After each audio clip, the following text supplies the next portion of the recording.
You may be seated. Thank you.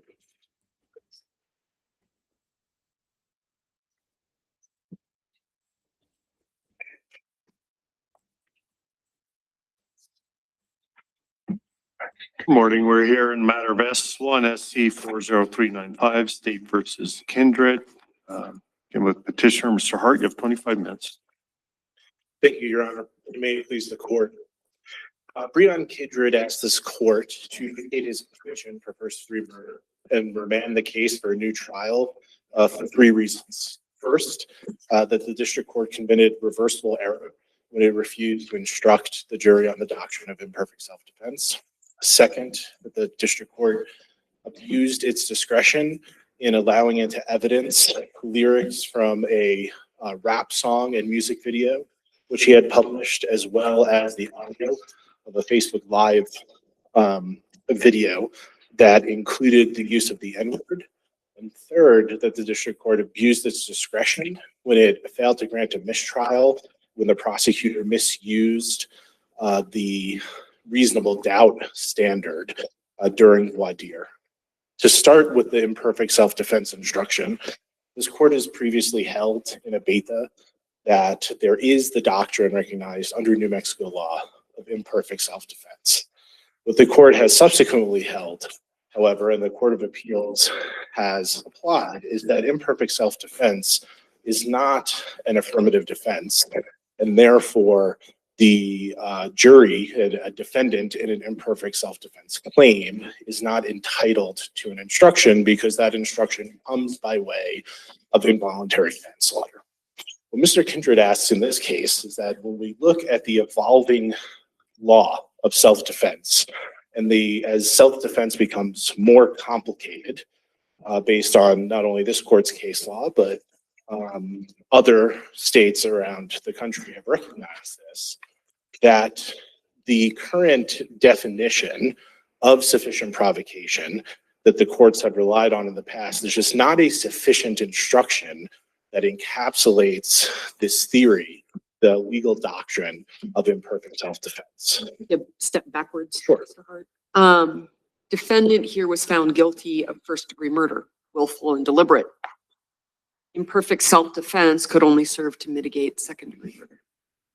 So why are we here? So we're here because the imperfect I see imperfect self-defense as the same as the failure to give a self-defense instruction. Because what we're doing here is we're depriving the jury of a key piece of the law that it needed when engaging in the analysis of whether this was a first-degree murder, a second-degree murder, or voluntary manslaughter. But if the jury found that the defendant deliberated, which they did, that mens rea obviates imperfect self-defense. I mean, the jury said, no. We believe this is first degree and that there was deliberation. And so what does that do to us reviewing this case? You're asking us to set aside what the jury found under a proper instruction on first degree. I think that it would be the same, Your Honor, if a jury found someone guilty of first-degree murder, but would a court refuse to give a self-defense instruction. What we're asking here is not just that the doctrine of imperfect self-defense should have been instructed, but also that this court recognize that it's also an affirmative defense, right? So the court would have to make. So you're now saying imperfect self-defense is an affirmative defense, like self-defense or voluntary intoxication, even though it's part of the involuntary manslaughter instruction, whether we would include your proposed language or not? So that's correct, Your Honor. There are two arguments that are made in the opening brief. The first is that the court should recognize that imperfect self-defense is an affirmative defense and revisit that line of cases that starts with the beta and goes to Chavez in the Court of Appeals. Also then that that because it is an affirmative defense, that it requires an instruction for the court to make that determination. Can I ask you why a new instruction would be needed or an additional one?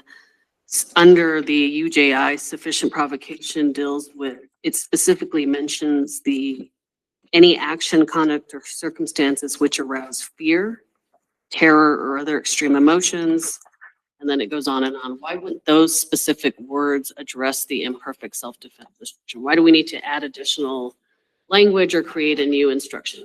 Because what 14222 does not have, Your Honor, is the discussion of when a defendant may have an unreasonable fear or act unreasonably because of this fear. And that is the difference between 14222 and imperfect self-defense, right? Is that the voluntary manslaughter, and I think Justice Minsner accurately pointed this out in the concurrence in Jernigan, in saying that it doesn't completely encapsulate the specific facts that are present when someone raises imperfect self-defense during trial. So as the court said, 14222 only recognizes sufficient provocation as action, conduct, or circumstances which arouse anger, rage, fear. So then our murder statute, section 32(1), which talks about first-degree murder and second-degree murder, subsection B says, unless he is acting upon sufficient provocation, upon a sudden quarrel, or in the heat of passion, a person who kills another human being without lawful justification, on and on, goes to second-degree murder. The legislature specifically indicated in this statute sudden provocation, sudden quarrel, or heat of passion, which is embodied in our jury instruction. If they intended for us to go further, wouldn't they have written it in the statute in 32(1)? I don't think that that the words, that the language that's used in the statute precludes what we're asking for here, because like this court recognized in a beta, we long have recognized, and the courts have long recognized, that the heat of passion includes the possibility of an unreasonable fear or an unreasonable belief that one need to defend oneself.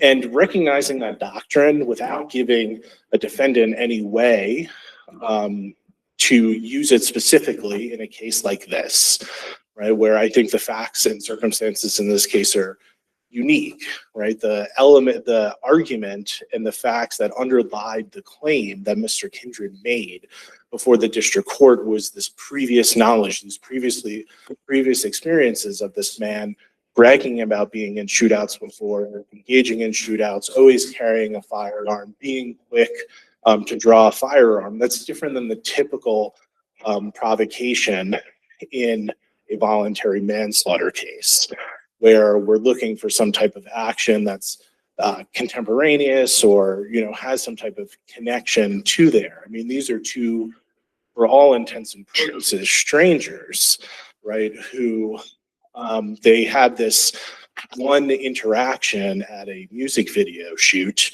where Mr. Kindred witnesses the statement, right, and is told all of these things by other people. That evidence was introduced at the trial as evidence of Mr. Kindred's state of mind. And what the jury did not get in this case, and what Mr. Kindred was deprived of, was the ability to talk to the jury about whether that fear was reasonable or unreasonable, and if it was unreasonable, what that means under the law. So It would be self-defense, where it would what be, you're arguing. we argued self-defense, but he also, under the law, could have argued imperfect self-defense, that he was that his reaction to his fear was unreasonable, but he had. Oh, I'm sorry, Your Honor. No, you finish. I was just saying, he had no way to introduce that legal principle to the jury if it's not instructed. So I'm thinking maybe two things. One, you're asking us to overrule a beta.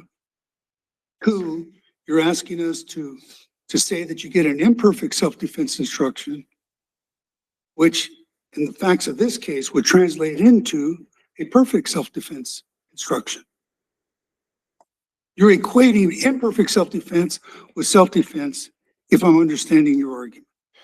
So am I right on both points? So you're right on the first point that we are asking you to overrule part of a beta, the part of a beta that says imperfect self-defense is not an affirmative defense.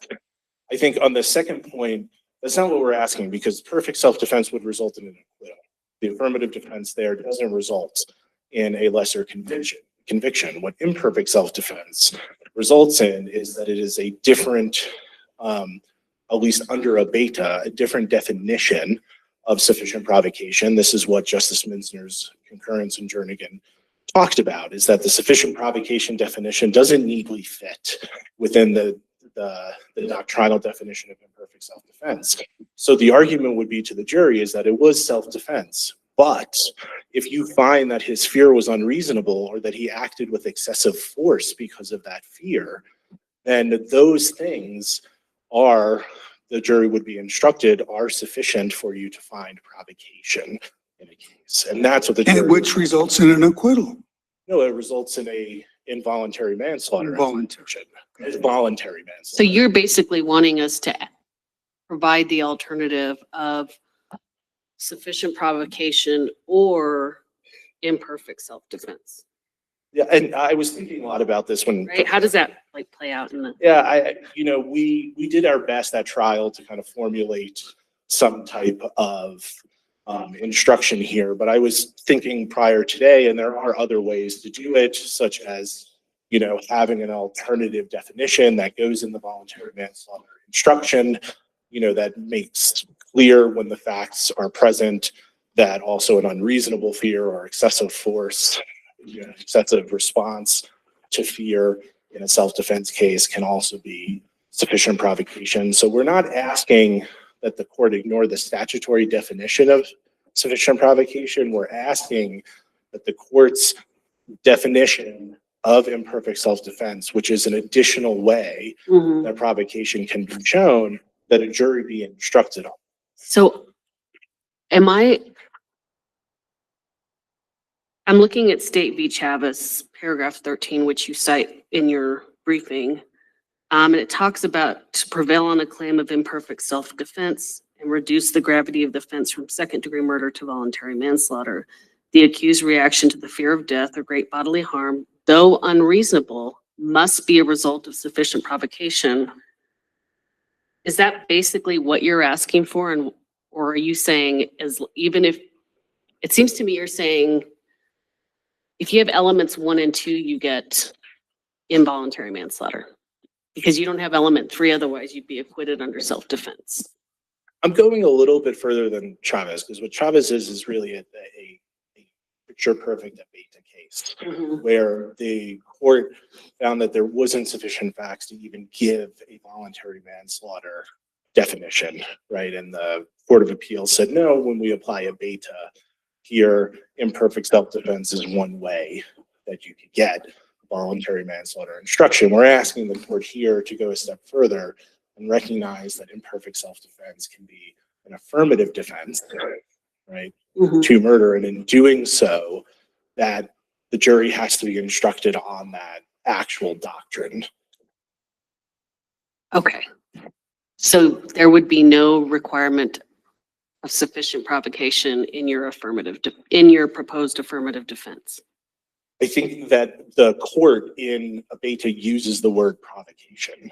Yes, and it does here too. Right, and Chavez does as well. So of course there is, what is in there is provocation, but I view this as two different things. I view imperfect self-defense under a beta as a definition of provocation where something could be voluntary manslaughter, right? This is an additional definition that this court has imposed, and that additional definition is what would be missing in just 14222, right? If we just gave voluntary manslaughter and the provocation instruction.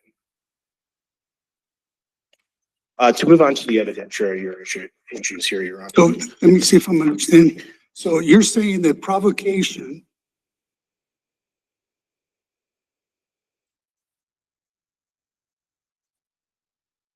is something that the jury can consider to reduce murder, to justify murder, and reduce it to manslaughter. Yes, that's what we were asking. Is that it be treated as an affirmative defense, like To justify the killing, to not to mitigate the killing, to justify the killing. to mitigate. Well, mitigate does not equate to an affirmative defense. Affirmative defense equates to justifying. I understand what you're saying, Your Honor. I'm not saying it. I'm just giving you my understanding. Right, And I'm trying to understand your argument. I think that the best way to put our argument is we think that in this case, like the other states who recognize imperfect self-defense, is that what this court should do is recognize it as an affirmative defense that does not result in an acquittal, right? Because that is not what the doctrine in New Mexico or in any other state does. What it does is it recognizes that it is an affirmative defense to the element of intent. There's the premeditation part or in the intent portion of second-degree murder that allows for it to be mitigated from some type of murder to the lesser homicide of voluntary manslaughter. And that is a change. We are not trying to say that this is what Abeta always said.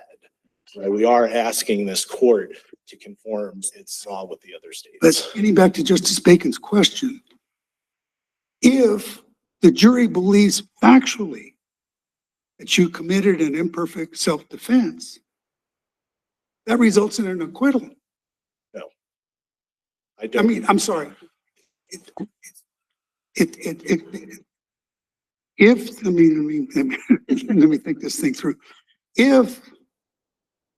If there's imperfect self-defense, that negates intent to commit first-degree murder. Correct. Which is an acquittal. You're perfectly free to argue those facts as a self-defense and say, because of these facts that occurred, I had no intent. But as Justice Bacon pointed out, your client was not convicted of manslaughter. It was convicted of first-degree murder with intent. So you're free to argue the facts under the existing instructions, if I'm right. I partially agree with you, Your Honor. Yes, Mr. Kindred was allowed to argue the facts that he should be acquitted. And he did argue that before the jury. And he argued based on the step-down instruction for the alternative of second-degree murder and involuntary manslaughter. What he was deprived of the ability to do is explain to the jury, because it was not instructed on this area of the law, explain to the jury that this doctrine of imperfect self-defense has that mitigating element of negating intent to allow the jury to find that even if his fear was unreasonable or his response was unreasonable, that they may find voluntary manslaughter. But isn't all of that belied by the fact that the jury here said, guess what, buddy? This was willful and deliberate. They didn't buy anything. I disagree, Your Honor, because they didn't hear it. Because Mr. Kindred wasn't permitted to argue it. What we have right now is a legal doctrine that a jury is never allowed to hear. Well, they got the sufficient provocation instruction that talks about fear and terror.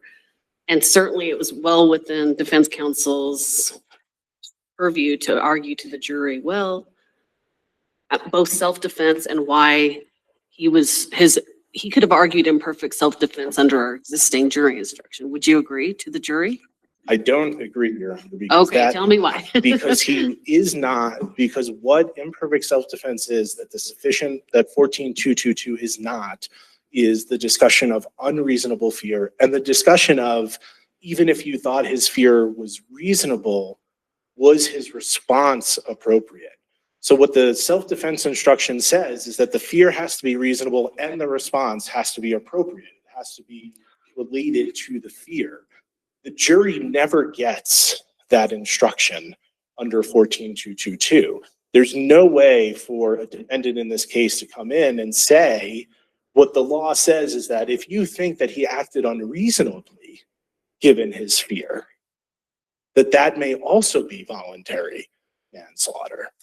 Do you think you would be would your argument hold more weight if he had been convicted of second-degree murder instead of first-degree murder? I think that if the court rejects my request to revisit Abeta and say that this is an affirmative defense, then I also lose on the second part, as Justice Bacon is pointing out.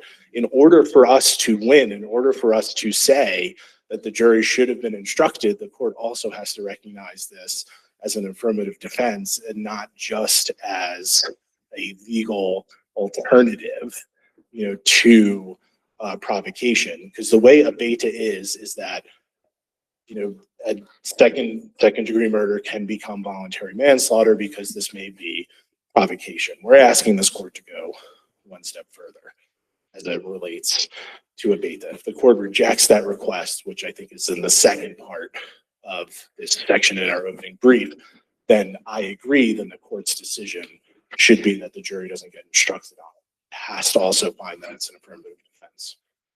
As for the evidentiary, well, I because of my time, Your Honors, to jump over to the voir dire portion of this.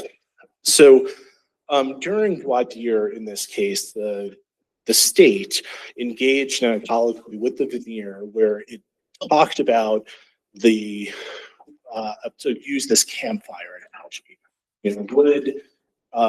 And the specific questions that it asked the jury is equating this to reasonable doubt. If we started a campfire, what would we need to do to know that that campfire would not result in a forest fire beyond a reasonable doubt?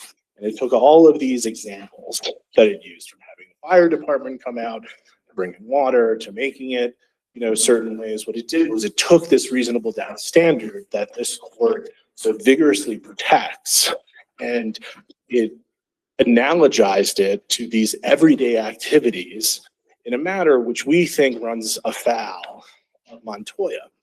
I think the question... Wasn't the prosecutor simply trying to find out if he had reasonable people on the jury? I don't agree with that, Your Honor. I mean, that requires the court, and the district court made this finding, but that requires the court to completely ignore the question of how do you know beyond a reasonable doubt? But they the never fire said is- reasonable doubt. They were only asking questions about what was reasonable. So as I understood it, explore whether the people on the jury were reasonable. The prosecutor in this case certainly used the word reasonable doubt, and this even elicited the response from the veneer about percentages, right? In the same conversation where they said, no, we don't talk about reasonable doubt by percentages, but the court still allowed the prosecutor to talk about reasonable doubt through this campfire analogy.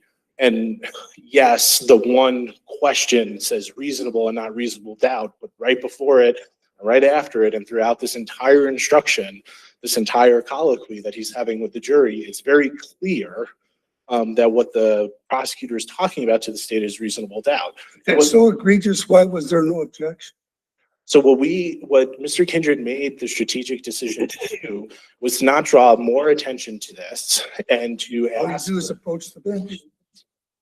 So because it would require instructions. I mean, what he made the decision to, and we found these Second Circuit cases and other cases that state that for an objection to be timely to voir dire, it just needs to be made before the evidence is presented, right? And I believe what the court even stated on the But record. isn't there all kinds of curative things that happen that if you make the objection and you're going to do something curative, it's going to be to give the instruction on reasonable doubt.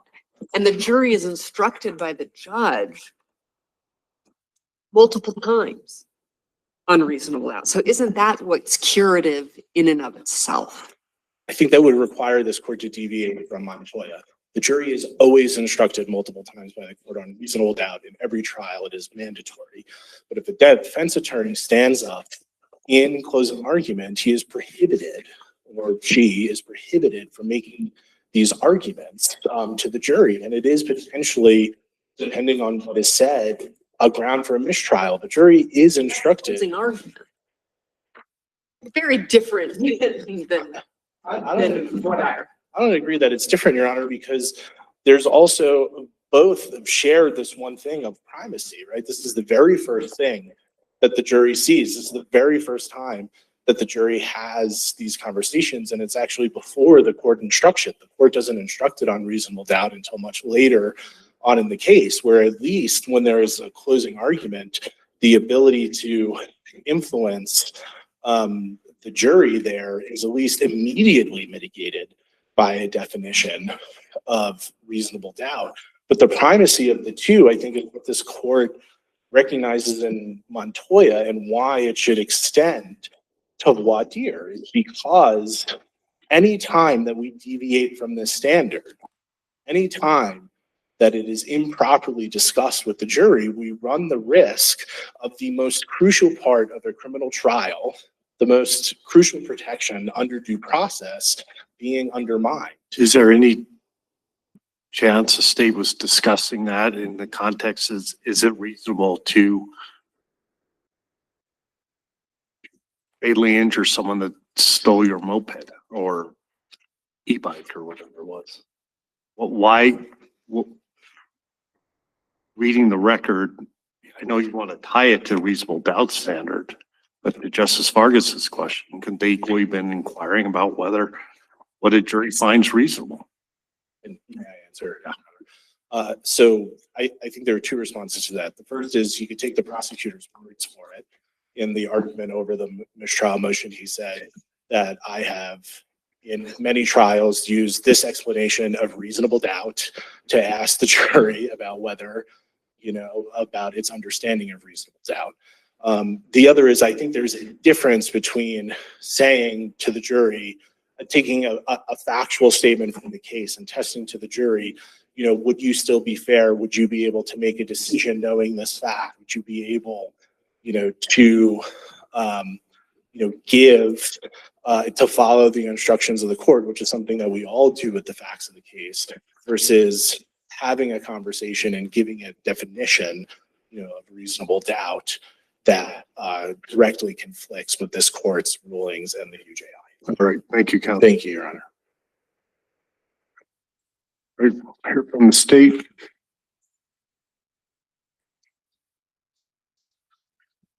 Good morning. You have 30 So Ryan minutes. for the state. Yep. It is the court. It's not like most homicide cases where the jury has to piece together what happened. This killing was captured on surveillance camera video, and the jury, like you, I mean, we can watch that video to see what happened. Anyone who watches that video will see, wasn't a grainy video, it was pretty clear, still daylight out. We'll see that in the approximately 6 seconds from the time the victim noticed the defendant approaching from behind him, having caught him by surprise, the victim didn't touch a gun, didn't reach for a gun. He frankly didn't do anything to defend himself or to provoke this shooting. The defendant came up from behind, like I said, shot him 4 times, and the victim fell to his death in a matter of seconds. So in the face of these basic immutable facts, the defendant is seeking reversal of his conviction for first-degree murder. But to succeed, as you know, he's got to do 2 things. First of all, show that there was an error of some kind below. And second, show that the error is the reason the jury found him guilty. And he does not succeed in doing either of these. I'll move into the issue that hasn't been touched on, the abuse of discretion, the district court claimed abuse of discretion on the admission of 2 pieces of evidence, one being a clip from lyrics he wrote or someone wrote that he rapped, and then the second being an audio clip from a Facebook Live upload. Okay. Starting with the decision to admit these pieces of evidence, why was this not an abuse of discretion? First of all, the district court held hearings and discussion on this issue for on 3 different days. One was on a hearing for motion in limine, the second on the first day of trial, both in the morning and the afternoon, and then third on the second day of trial, also morning and afternoon. Throughout these deliberations, the court sought input from the parties, gave the parties time to research case law on the issues. They used her own breaks, lunch hour, and even weekend to do independent research and read materials that had been provided to her and that she had independently looked up. She also offered tentative rulings, kind of giving the parties a sense of where she was inclined to rule. and letting them do some more exploration into why that would not be a good ruling. She offered to reconsider rulings after she'd already made it.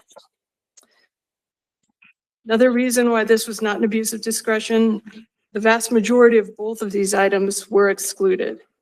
So in the case of the Facebook Live post, which lasted close to 27 minutes, she allowed only 30 seconds of that clip.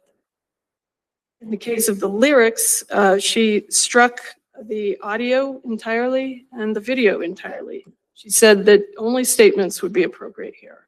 She was very concerned about potential prejudice to the defendant. She then, on that one, revised her ruling, having reflected further. She took out a line of the lyrics that dealt with something about the defendant, what he did when he was a juvenile. And in that case, she excluded the N-word entirely.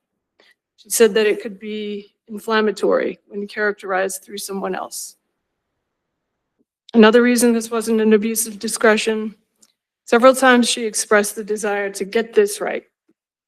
She said, for example, in the case of Facebook Live question, it comes down to discretion. There's just no authority on point, but I always want to be right, especially when it's this important and it implicates the defendant's right to a fair trial. And I'm quoting loosely. These are not her exact words necessarily, but roughly what she said. She said also in that context, I've really tried to arrive at the right results. She says, it's important to put in the time and effort to get the right ruling. That's the best I can do with the two issues and what we know about the facts of the case here. Another reason this wasn't an abuse of discretion, she found in both cases probative value to the substance of what was admitted and a nexus to the case, all the while having considered prejudice. So in the case of the lyrics, she was the one who proposed the idea of excluding portions of them because she was concerned about prejudice. She said that it needs to be narrowly tailored, and whatever does come in has to have a factual similarity to the charges. There was an argument, in her words, well taken, that visuals and content is highly prejudicial and could be highly inflammatory to the jury. I balance that with what the state says, which is that this is valuable as having corroborative implications and as motive or admission. She also commented, there appears to have been a nexus, a tie to the allegations of this case. I understand there's a difference between the actual shots, the number of shots fired, but there's some similarity. And she commented that this has been taken down to a skeletal version of what has relevance here. The statements are indicative of the intent specific to this case. And she pointed out to the defense that there can be ample cross-examination on dates and facts, the fact that there was another producer, artist, etc. And she would let that determination be made by the jury because it was a question of fact. In the case of the Facebook Live clip, the district court was very concerned about the use of the N-word. So that's the kind of big thing here. She acknowledged it could be inflammatory and it was the reason she redacted it from the lyrics. But she said, in this case, I'm a firm believer that we shouldn't over-sanitize to the point actual facts are lost. You can't mislead the jury or change the facts of the case. That said, I have real concerns about the N-word and what it does to inflame people. I don't want to be in a position where the jury isn't focusing on content, but rather being inflamed by words that could be characterized as hateful in nature in any way.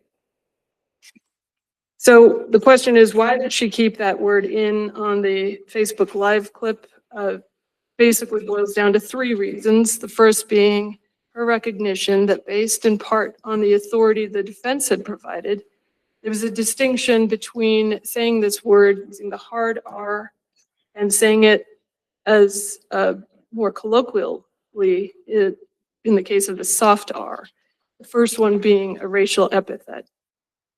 The second being the defendant using this in his own words, conversationally.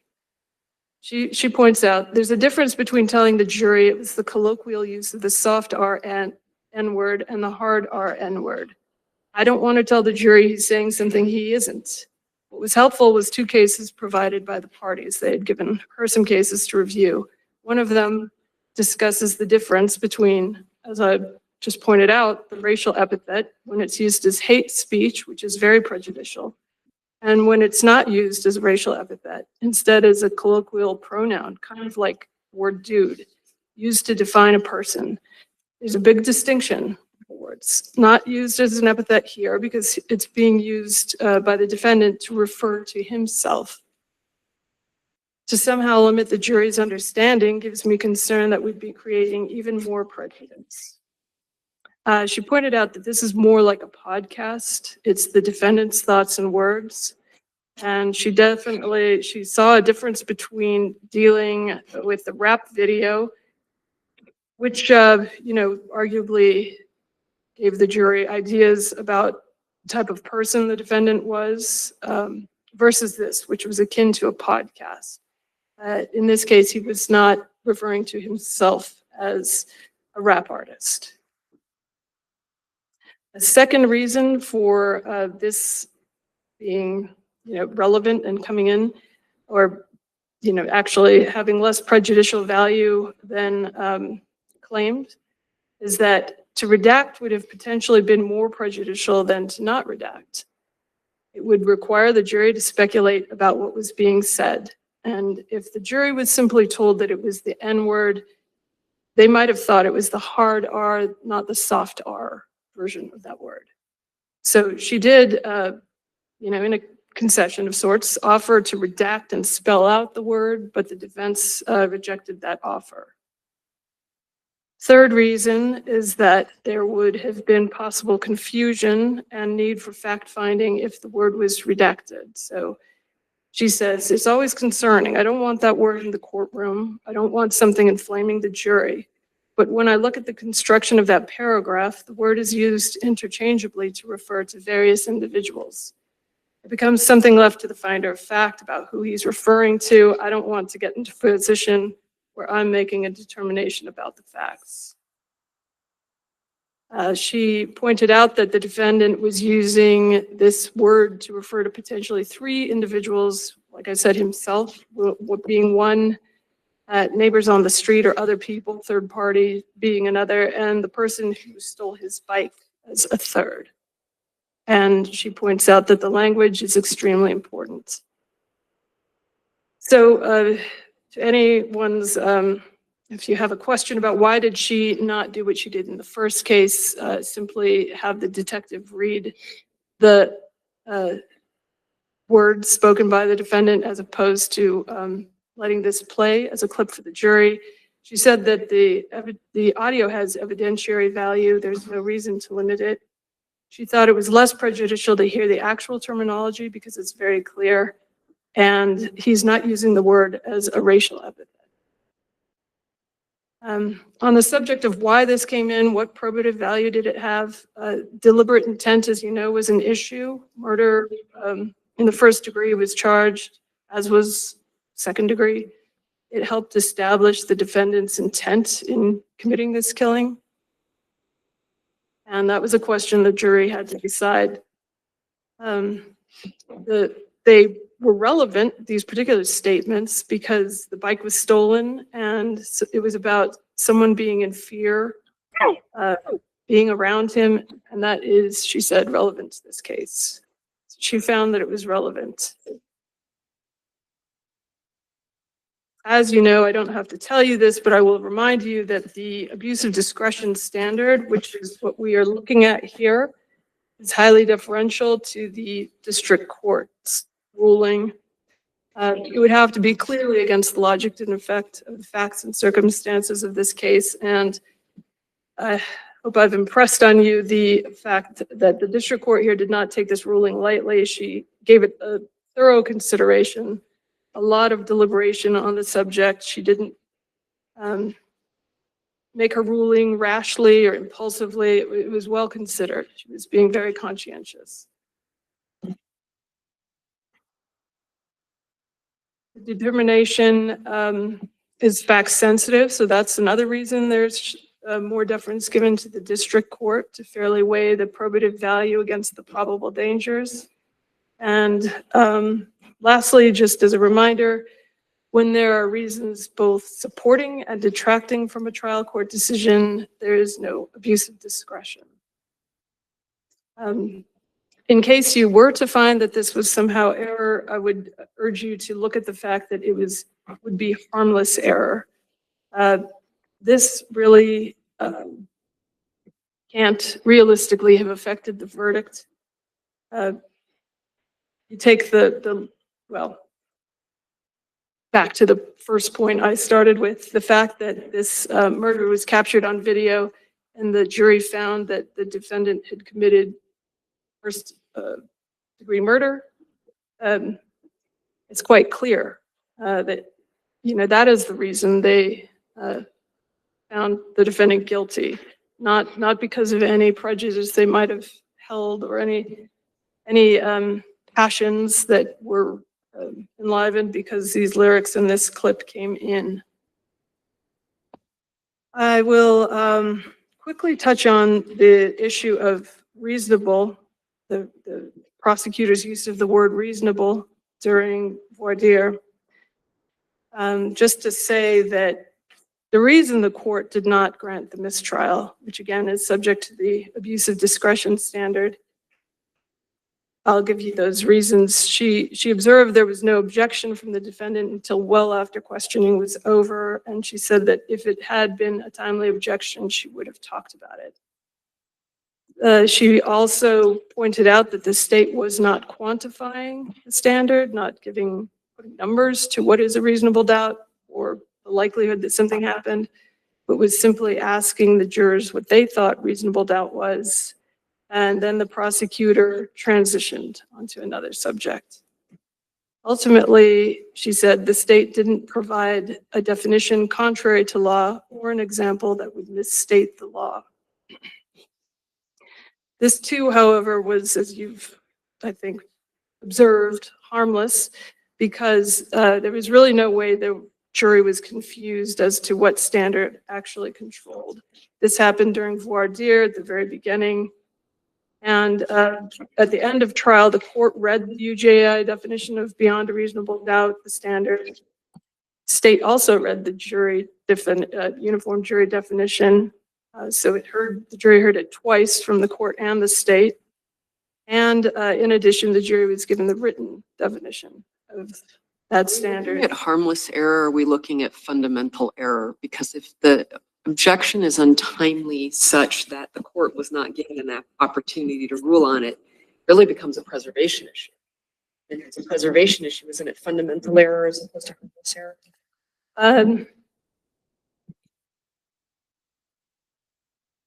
You can have kind of both, I think. I mean, sure, it wasn't objected to on time, so it would presumably be subject to the fundamental error standard. Although again, I would point out, we really don't have an error, and she did not. Just trying to get the law right. Sure. But that's even if it were considered fundamental error, if it rose to that level, then there'd be a question about whether it was harmless. And I think it can be safely said that this being a 5-day trial, with these comments having, been heard by the jury at the very beginning, well, before it even officially began, there's no real way to say that this stuck in those people's minds enough to influence their verdicts. I will quickly touch on the jury instruction issue.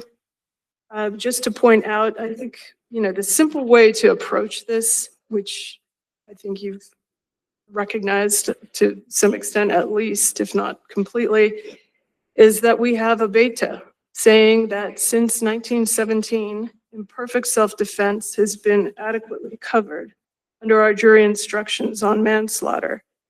And this court said then, 1995, we see no reason to change our jury instructions to accommodate a new phrase covering a legal concept that has long been part of New Mexico law. So do you think, and they're asking us to overturn a beta, but do you think, seems to me what, and he'll correct me if I'm wrong, defense counsel's arguing is when element 3 of self-defense is not met, the jury isn't given an opportunity to consider the situation where a defendant's reasonably in fear, but their response to that fear is unreasonable. Like, that's not spelled out in the sufficient provocation definition. I think that's because that is what we call murder. If your fear is unreasonable and your reaction is unreasonable, that's nothing that, No. I said they are reasonably in fear. The fear is reasonable, but the response is unreasonable. that's self, I thought that's what I heard. that's voluntary manslaughter. And so that's what I'm asking you. Do you think that the current instruction covers that situation sufficiently, and why or why not? Yes, I do. Have it here.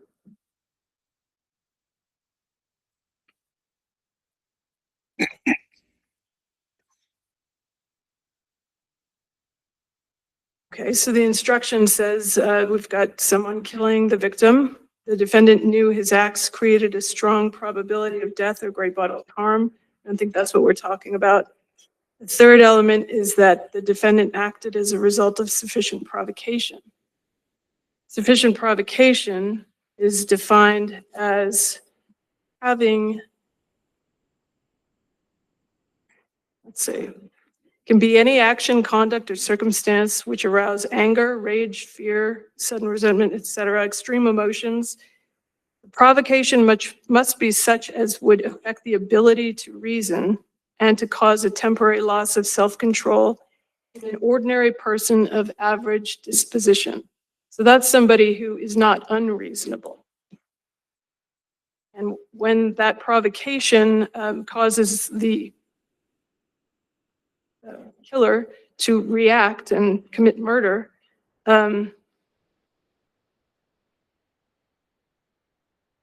that is kind of losing my train of thought. Your question was whether that element is met here, or whether, Well, I'm trying to rephrase yes. probably, and I'm sure he'll let me know. What I heard him say, I believe, was the current definition of sufficient provocation doesn't adequately cover imperfect self-defense, even though we've used it kind of interchangeably for decades now. And I think he said it's because a situation where element 3 of self-defense is not met completely. In other words, the defendant is reasonably in fear, but his response to that fear was unreasonable. And that's voluntary manslaughter. We've got case law saying that that's voluntary So manslaughter. you don't think an additional definition is needed? I I don't see think the how. question is, how does the jury know that's voluntary manslaughter? They don't need to know. You know, the courts instruct them on what the law is. They simply follow the instructions. The instructions have to comport with the law. And it And- leads them to the path of voluntary manslaughter, Yes, they it found would. that they were in fear, but it was not they did not act reasonably. If you, okay, is the fear Your Honor, is in your scenario, is the fear reasonable? They were in fear, but yes, but they did not act reasonably. That's voluntary manslaughter, yes. How does the jury know that? Where's the instruction that leads them to that place? Okay. That is back to the defendant acted as a result of sufficient provocation. We have, I suppose it's case law that says that when a person is provoked sufficiently and exercises excessive force, that is considered voluntary manslaughter. It's our case law saying that I don't know how else to put this in that, you know, what he's proposing does not comport with the law. You cannot have an unreasonable fear and an unreasonable excessive use of force. I don't think that. I think he was saying a reasonable fear, but an unreasonable response to the fear, which is what you're saying is sufficient provocation, I believe. I'm saying I believe that's voluntary manslaughter, yes. Okay, well, back to what I was saying, you know, this can get complicated. I realize it's sort of also a moving target in some sense because the instruction that was proposed said both unreasonable fear and, well, rather, it said sufficient provocation. So it's in itself a bit of a contradiction. I think you would need to both overrule Abeta, redefine sufficient provocation, do all kinds of things, which would, in the end, in this case, in this context, really be unjustified because you can't really look at this case, the facts of it, and say that this can possibly be tolerated by our. Is there anything in the way the instructions were given that would prohibit defense counsel from arguing for voluntary manslaughter? He got the voluntary manslaughter instruction. Is there anything in the way the instructions were structured that would prevent defense counsel or hinder defense counsel from arguing voluntary manslaughter? Of course not, no. He was able to argue that there was sufficient provocation, and that is what he tried to argue. That the victim reached for his gun. In the defendant's words, he went for it. I will just briefly, since as the appellee in the case, state does not have an opportunity other than here to respond to any points made in the reply brief. I'd like to just touch on a few of those. Beginning on page 1, the defendant makes the claim that Chavez says that imperfect self-defense, and this is his quote, imperfect self-defense occurs when the accused's reaction to the fear of death or great bodily harm, though unreasonable, is the result of sufficient provocation. What that really says is that to prevail on a claim of imperfect self-defense and reduce the gravity of the offense from murder to voluntary manslaughter, the accused's reaction to the fear of death or great bodily harm, though unreasonable, must be the result of sufficient provocation.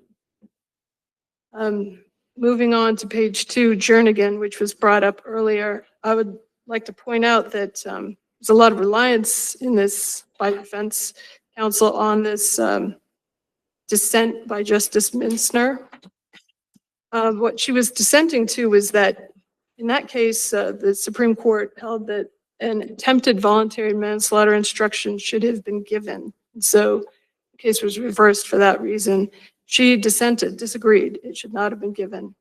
And in her discussion on this subject of imperfect self-defense, she cited a law review article recognizing something that was pointed out in the answer brief here, which is that instructions cannot change the statutory definition of voluntary manslaughter. The responsibility rests with the legislature.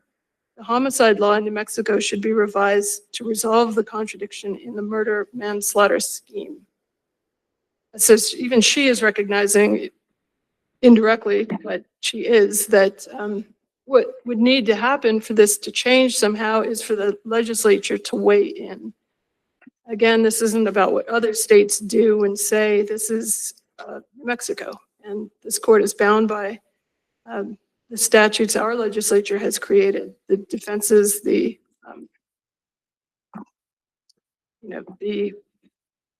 precepts it puts forth.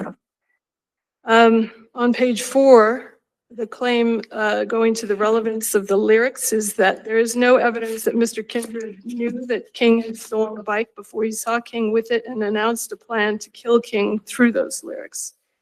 The claim is that the facts don't match the lyrics. Just to be clear, the state never alleged that the defendant planned to kill King himself. The prosecutor argued that it was motive and plan before the incident, an allegation, a retaliation for stealing the bike. So in other words, just so you know, this isn't necessarily brought out very clearly, but there is an exhibit which was the defendant recording himself on Instagram, reciting these same lyrics that later appeared in the video. So the Instagram recording is, or upload, was on the 15th of June. The incident occurred on the 27th of June, and the videos were posted after that, one on the 17th to YouTube and one on the 25th to Facebook. So again, it's not just motive, but deliberation, some contemplation that the defendant would seek revenge, retaliation against whoever it was who saw his stole his bike, and not necessarily Mr. King himself. On page 5, we have another reference to the N-word being, quote, the most noxious racial epithet, but as I pointed out earlier, the district court found it was not used here as a racial epithet. On page 6, on the subject of harmless error, the claim is that it is well established that the state bears the burden of proving that an error is harmless. But that's a quote of Toyardo is the case cited for that proposition. I'd just like to point out that the full line that's not quoted completely is whereas here, this is in Toyardo, a constitutional error has been established. The state bears the burden of proving the error is harmless. So what defense is leaving out is constitutional error. This here was not constitutional error. On page 7, we have the line whether the shooting was premeditated or in self-defense was the only issue at trial. That is not true. Second-degree murder and voluntary manslaughter were also issues. And on pages 7 and 8 of the reply brief on the subject of reasonable, just want to be clear that the state never said, as is suggested there, never said or used the word negligence. He only said, the prosecutor only said beyond a reasonable doubt. I believe he said that twice. To close, the resolution of this case should be pretty straightforward. We have video evidence of a first-degree killing and no indication that the district court erred in any way. In addition, and mainly because of that video, none of the so-called error could possibly have influenced the verdict, so the state therefore asks this court to affirm it. Thank you. Thank you, counsel. Commissioner, you have 5 minutes.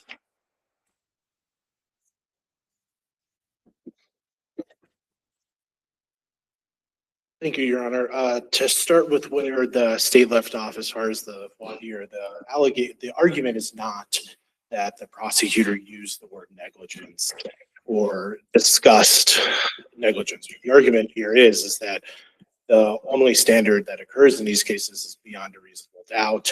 When we're talking about reasonableness, especially when it is bookended by the statement of reasonable doubt both before the question and after the question.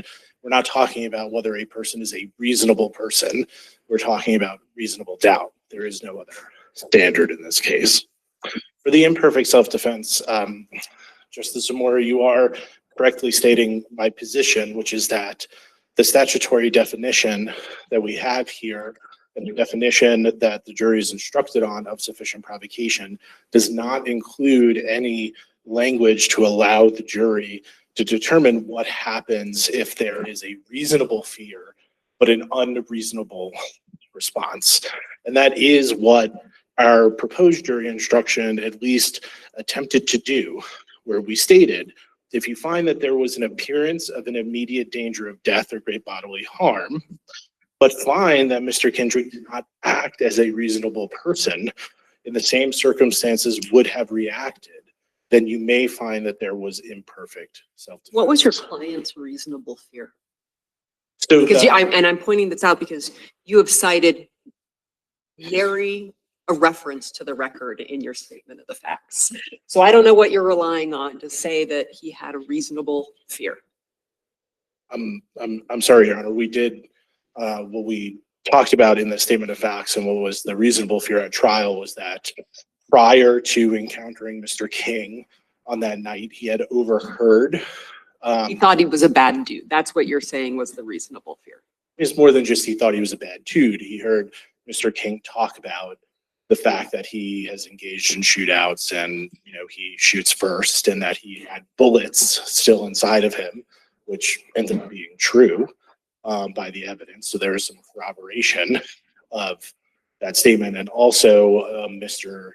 Kindred testified that some person that, you know, he within the neighborhood, you know, he was told by other people that Mr. King was dangerous and that Mr. King always had a firearm on him, which also ended up being true. He had a firearm cross-holstered on him with a bullet in the chamber, right? So that evidence was what the court found was the kind of prima facie case, for lack of a better term, of fear that a jury could find that there was a reasonable fear that he was in danger when approaching him. What we do not know and cannot know because of the way the jury was instructed is, did the jury feel that the fear was not reasonable, or did the jury feel that his response to that fear was unreasonable? That's where we think there is the error in the instruction and what is not encapsulated in the sufficient provocation instruction. And I believe that one of the things that the state said in its argument is the jury doesn't need to know. We just strenuously disagree. The jury should be instructed on all of the law that is applicable to the facts of a case. And here they were not instructed on a very important area of the law. As for the evidentiary issues, the abuse of discretion standard is not good faith standard. There's no argument here that the district court, Judge Moran, did not put all the effort that she could have and try to make the right decision. What the argument here is, the abuse of discretion is that it is against the logic and effect of the case to equate a song or an artistic expression with a statement of motive or a statement as some type of confession, because I don't think that it is a surprise that really where this comes up is two instances, where we have cartel songs or where we have rap songs. And where it comes up is almost exclusively within communities of color. The difference between this case and a case where a cartel song may happen is we have evidence and testimony that says they are talking about what they did. Here, we are taking a man's artistic expression as a musician. Sorry, may I just finish? Thank you. A person's artistic expression, both within his persona that was present on the Facebook Live and within this song, and taking that artistic expression and turning it into evidence against him as motive and premeditation. That is what we believe is against the logic of this case. Thank you. Thank you, Mr. Hart. In the matter S-1-SC-40395, State versus Kindred, this matter is deemed submitted. The court is in recess until 1:30 this afternoon. I call the clerk. Court, please.